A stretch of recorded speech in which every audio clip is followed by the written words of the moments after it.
جی دیکھیں، فرانس جو ہے، جہاں تک آپ نے بات کی ہے، فرانس کی طرف سے کچھ عرصے سے آپ دیکھ رہے ہیں کہ فرانس کی جو سٹیٹمنٹس آئی تھیں ایران والے کانفلکٹ کو لے کر، وہ بھی تھوڑی سی انکلائنڈ تھیں مور ٹورڈز ایران، اور انہوں نے کلیئرلی کہا تھا کہ اگر آپ ایران کے اندر رجیم چینج کروانا چاہتے ہیں تو یہ ایک بہت خطرناک بات ہوگی جس کے کانسیکوینسز پورے مڈل ایسٹ کو اٹھانے ہوں گے۔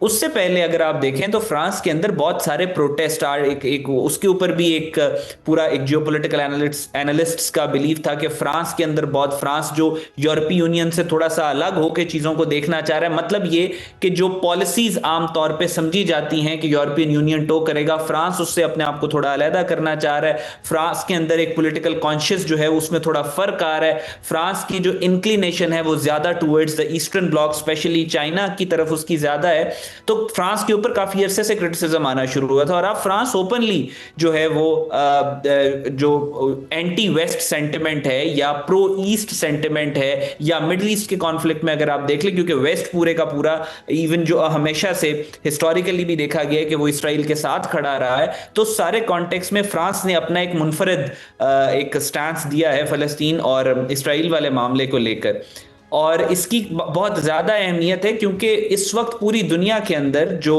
پاپولر سینٹیمنٹ ہے وہ پرو غازہ ہے، اینٹی اسرائیل ہے، اور حکومتیں جو ہیں اس بات کے اوپر ڈیسائیڈ ہو رہا ہے کہ کون سی حکومت اسرائیل کے ساتھ کھڑی ہے اور کون سی نہیں کھڑی۔ یہ بات ڈیسائیڈ کر رہی ہے کہ وہ حکومت اپنے ملک کے اندر کتنی پاپولر ہے، کتنی نہیں۔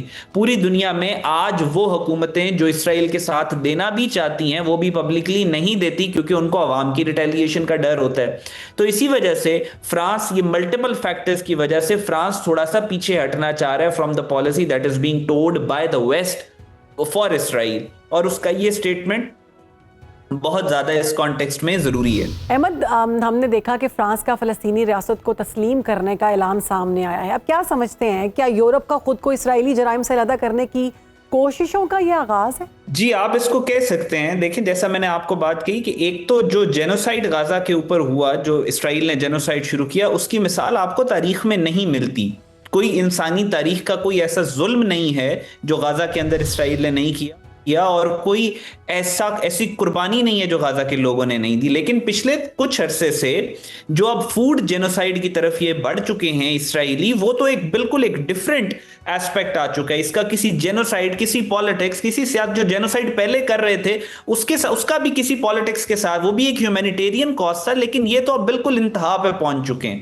یہ جو فوڈ جینوسائیڈ کر رہے ہیں، اس کے بعد ابھی 21 جولائی کو بہت سارے ممالک، جن میں سے بیشتر یورپ کے ممالک تھے، انہوں نے ایک جوائنٹ کمیونیکے ایشو کیا ہے جس میں انہوں نے کہا ہے کہ یہ جو فوڈ جینوسائیڈ ہے اس کو روکنا پڑے گا، ورنہ اس کے کانسیکوینسز بہت برے ہوں گے۔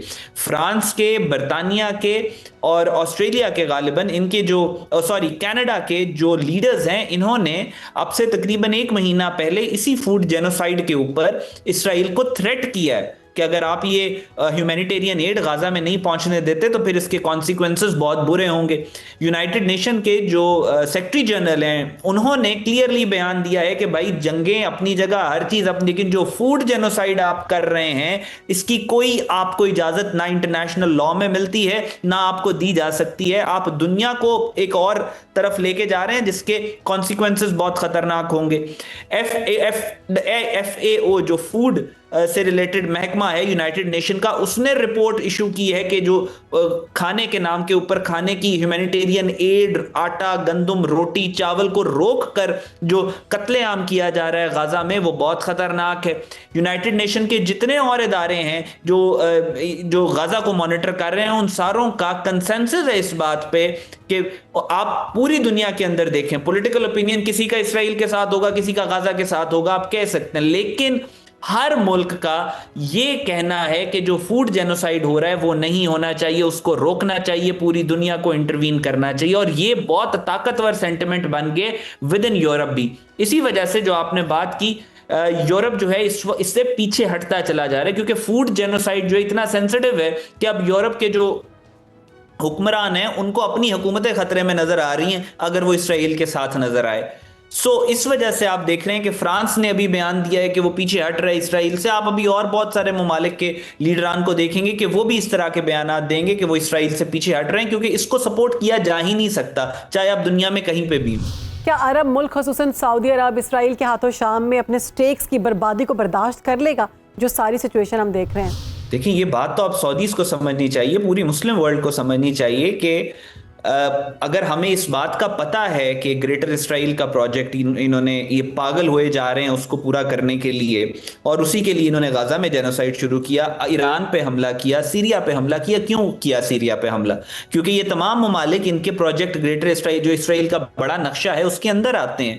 تو پھر ان ساروں کو، باقی ممالک کو بھی یہ سمجھنا چاہیے کہ گریٹر اسرائیل کے اندر جو جو ملک آتا ہے، جس میں سعودی عربیہ بھی شامل ہے، ایجپٹ بھی شامل ہے، جارڈن بھی شامل ہے، لیبیا بھی شامل ہے، یہ سارے ممالک جو ہیں ان ساروں کے اوپر اسرائیل جو ہے، ایون ٹرکی کا کچھ حصہ اس میں شامل ہے، تو وہ کبھی نہ کبھی، اور زیادہ دیر نہیں ہے اس میں کہ اگر اس نے سیریا کو ڈھیر کر دیا، ایران پہ حملے کر رہا ہے، تو اس میں زیادہ ٹائم نہیں ہے کہ وہ باقی بھی ان ممالک کے اوپر حملے کرے گا.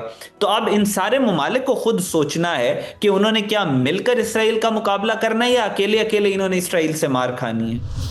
ٹھیک ہے، بہت شکریہ. ہمارے ساتھ موجود تھے احمد العربی صاحب، بہت اچھے طریقے سے انہوں نے اس سارے معاملے پر گفتگو کی. ناظرین، پاکستان میں کالعدم تنظیمیں بے نامی اکاؤنٹس کے ذریعے سوشل میڈیا پلیٹ فارمز کو دہشت گردی اور ریاست کے خلاف پروپیگنڈے کے لیے استعمال کر رہی ہیں. دہشت گرد فیس بک، واٹس ایپ اور ایکس اکاؤنٹس کے ذریعے آپس میں رابطہ رکھتے ہیں اور دہشت گردی کی منصوبہ بندی کرتے ہیں. سوشل میڈیا کے دہشت گردی کے استعمال کی سب سے بڑی مثال جعفر ایکسپریس کا ہونا ہے. حکومت پاکستان نے سوشل میڈیا کمپنیوں سے دہشت گردوں کے خلاف تعاون کا مطالبہ کرتے ہوئے فرضی اکاؤنٹ بند کرنے اور ان سے متعلق معلومات فراہم کرنے کا مطالبہ کیا. کیا سوشل میڈیا کمپنیاں پاکستان کا یہ مطالبہ تسلیم کر لیں گی؟ اسی پر بات کریں گے. ہمارے ساتھ موجود ہیں آئی ٹی ایکسپرٹ سید ارتضیٰ حسین شاہ. بہت شکریہ ارتضیٰ، آپ نے وقت دیا. پاکستان نے سوشل میڈیا پلیٹ فارم سے دہشت گردوں کے فرضی اکاؤنٹ بند کرنے اور معلومات فراہم کرنے کا مطالبہ کیا ہے. کیا سوشل میڈیا کی عالمی کمپنیاں پاکستان کا یہ مطالبہ تسلیم کر لیں گے؟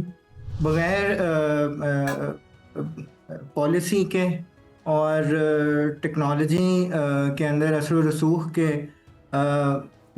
منعاً یہ مطالبات تسلیم کرنا ممکن نہیں ہو پائے گا. اس کے لیے بہت ضروری ہے کہ ایسا ماحول پیدا کیا جائے اور یہ یقینی بنایا جائے کہ یہ کمپنیز اپنے دفاتر پاکستان میں بنائیں، ان کے نمائندے پاکستان میں موجود ہوں.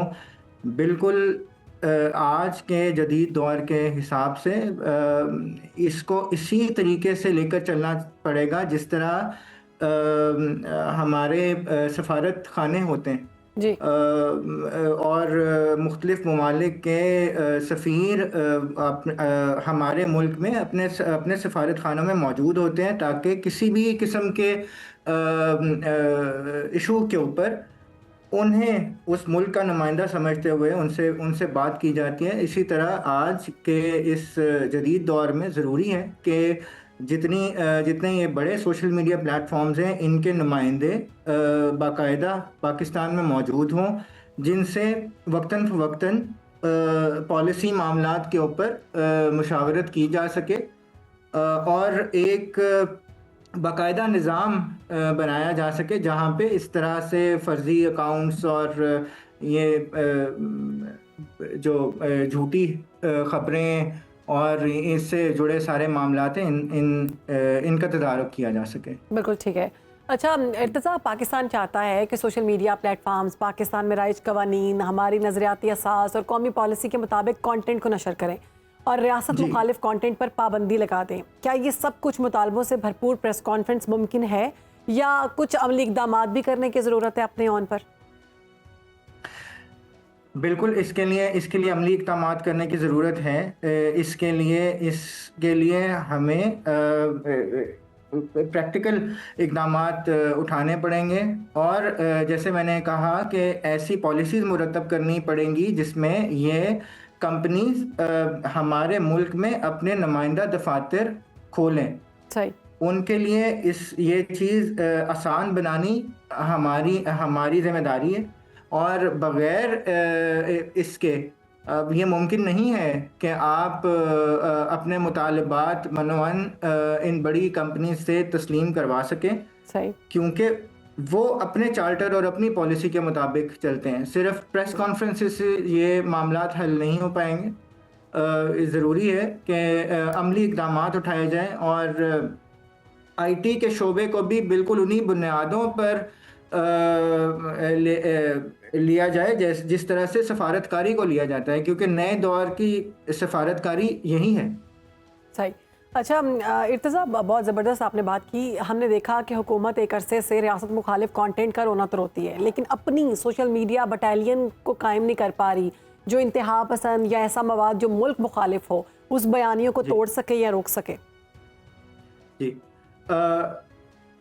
ہمارے سامنے چین کی مثال موجود ہے۔ چین میں چاہے گوگل ہو، چاہے سوشل میڈیا پلیٹ فارمز ہوں، ان کے باقاعدہ پیرلل اپنے سسٹمز اور اپنے پلیٹ فارمز موجود ہیں جو کسی صورت بھی ان پلیٹ فارم سے کم نہیں ہیں جو عام طور پر دنیا میں رائج ہیں۔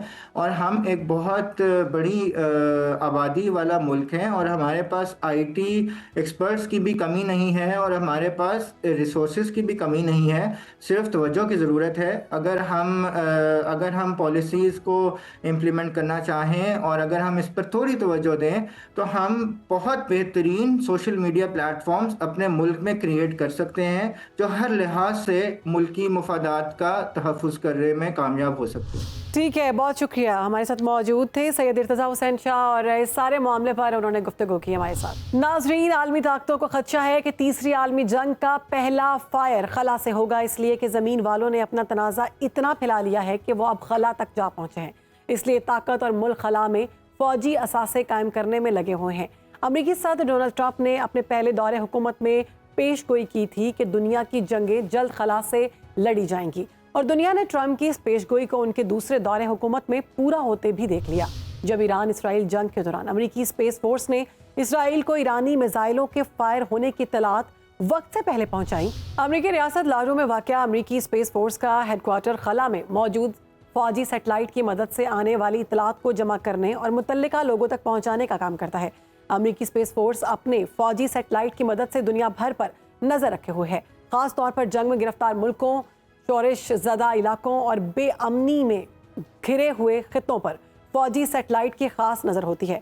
امریکی اسپیس سینٹر کو ہائی الائٹ ایریاز میں ہونے والی کسی بھی جنگی سرگرمی سے پہلے اطلاع مل جاتی ہے، جسے وہ دنیا بھر میں موجود امریکہ کے اتحادیوں تک پہنچا دیتا ہے۔ جیسا کہ ایران اور اسرائیل جنگ کے دوران ایرانی میزائلوں کے داغے جانے پر اسپیس فورس سے اسرائیل کو فوری جانکاری دی جاتی رہی۔ اسپیس فورس نے میزائل کے لانچنگ ایریاز، میزائل کی کنفیگریشن اور ہدف سے متعلق بھی آگاہ کیا گیا۔ ان اطلاعات سے اسرائیل کو ہمیشہ بڑے نقصان سے بچائے رکھا۔ امریکی اسپیس فورس یوکرین کو روسی میزائلوں سے متعلق معلومات بھی دیتی رہی ہے۔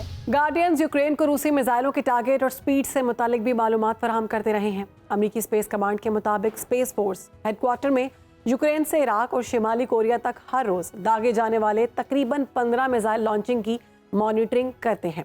امریکہ کو اسپیس فورس کی ضرورت کیوں پڑی؟ Space operation command general David Miller space force کے قیام کی وجہ چین اور روس کے ہائپر سونک میزائلوں کو قرار دیتے ہیں۔ یہ ہائپر سونک میزائل آواز کی رفتار سے 5 گنا تیزی سے اٹھتے ہیں اور انتہائی کم وقت میں اپنے ہدف کو پا لیتے ہیں۔ جنرل ڈیوڈ ملر کے مطابق غیر معمولی رفتار اور صلاحیتوں کے حامل ہائپر سونک میزائلوں کو رابطے کے لیے خلا میں انٹرسیپٹ سسٹم کی تنصیب پر غور ہونا چاہیے۔ مطلب یہ کہ میزائل کو اپنے ہدف پر پہنچنے سے پہلے خلا سے ہی دبوچ لیا جائے۔ امریکی اسپیس فورس دراصل امریکی صدر ڈونلڈ ٹرمپ کا ایک $175 بلین کے گولڈ ڈوم ایئر ڈیفنس سسٹم کا حصہ ہے، جو اسرائیل کے آئرن ڈوم منصوبے سے متاثر ہو کر تخلیق کیا گیا۔ امریکہ وہ واحد ملک نہیں جو خلا میں فوجی سرگرمیاں سر انجام دے رہا ہے۔ چین اور روس سمیت کئی دیگر ممالک نے بھی زمین پر فوجی غلبے کے لیے خلا میں اپنے منصوبے شروع کر رکھے ہیں۔ ہمارے فون میں جی پی ایس سے لے کر ٹی وی کی لائیو نشریات تک سب کچھ سیٹلائٹ کی مرہون منت ہے، لیکن اب یہ سیٹلائٹ فوجی اور حکومتی رابطوں کو محفوظ بنانے اور جاسوسی کی سرگرمیوں کا بھی بڑا ہتھیار بن چکے ہیں۔ مختلف اندازوں کے مطابق خلا میں اس وقت 17,000 سے لے کر 60,000 تک سیٹلائٹ موجود ہیں، جن میں سے ہر 5واں سیٹلائٹ ملٹری سیٹلائٹ ہے۔ زیادہ تر ملٹری سیٹلائٹ جاسوسی کے کام آتا ہے۔ صرف امریکہ اب تک خلا میں 154 فوجی سیٹلائٹ بھیج چکا ہے۔ امریکہ نے 2020 میں NROL 44 کے نام سے ایک فوجی سیٹلائٹ لانچ کیا۔ یہ فوجی سیٹلائٹ لاکھوں موبائل فون سے بھیجے جانے والے مواد کے بارے میں معلومات دے گا۔ NROL 44 ڈارک نیٹ پر دہشت گرد عمب سرگرمیوں کا پتہ لگا سکے گا۔ خلا میں ملٹری سیٹلائٹ بھیجنے والے ملکوں کا ضروری ہتھیار اینٹی سیٹلائٹ میزائل ہے. یہ میزائل فوجی سیارچوں میں خرابی کی صورت ان کے خاتمے کا ہتھیار ہیں. اینٹی سیٹلائٹ میزائل کا سب سے پہلا تجربہ امریکہ نے 1959 میں کیا. چین نے 2007 میں اپنے آؤٹ ڈیٹ موسمی سیارے کو اینٹی سیٹلائٹ میزائل سے تباہ کیا. روس نے 2021 میں اینٹی سیارچہ میزائل سے اپنے ناکارہ سیٹلائٹ کو اڑایا. بھارت نے 2019 میں اپنے اینٹی سیٹلائٹ میزائل کا تجربہ کیا. یقیناً یہ پاکستان کے لیے ایک تھریٹ کے برابر تھا اور اس وقت تھریٹ کا جواب پاکستان نے مئی وار کے دوران دیا. حالیہ پاک انڈیا جنگ سے پہلے ایک مفروضہ یہ بھی تھا کہ انڈیا سیٹلائٹ ٹیکنالوجی میں پاکستان سے بہت آگے ہے، مگر آپریشن بنیاد المرصوص نے اس مفروضے کو غلط ثابت کر دیا. جنگ کے دوران پاکستان نے جس طرح انڈیا میں کامیابی کے ساتھ اپنے اہداف کو نشانہ بنایا اور جس طرح اس نے انڈیا کے طیاروں کو تباہ کیا، وہ satellite launch vehicle system Pakistan کے عبور کی نشاندہی کرتی ہے. پاک فضائیہ کے طیارے کی 100% اہداف پر پہنچنے کی صلاحیت بھی سیٹلائٹ ٹیکنالوجی کے بغیر ممکن ہی نہیں تھی. رہا یہ سوال کہ کیا پاکستان کے پاس خلا میں کسی سیٹلائٹ کو تباہ کرنے کی صلاحیت موجود ہے، تو ماہرین اس امکان کو بھی رد نہیں کرتے، کیونکہ پاکستان کے پاس سیٹلائٹ لانچ وہیکل کی سہولت موجود ہے. پاکستان نے چین کی مدد سے ایسے سیٹلائٹ خلا میں بھیجے جن کی مدد سے بھارت کے انچ انچ پر نظر رکھنے کی صلاحیت موجود ہے.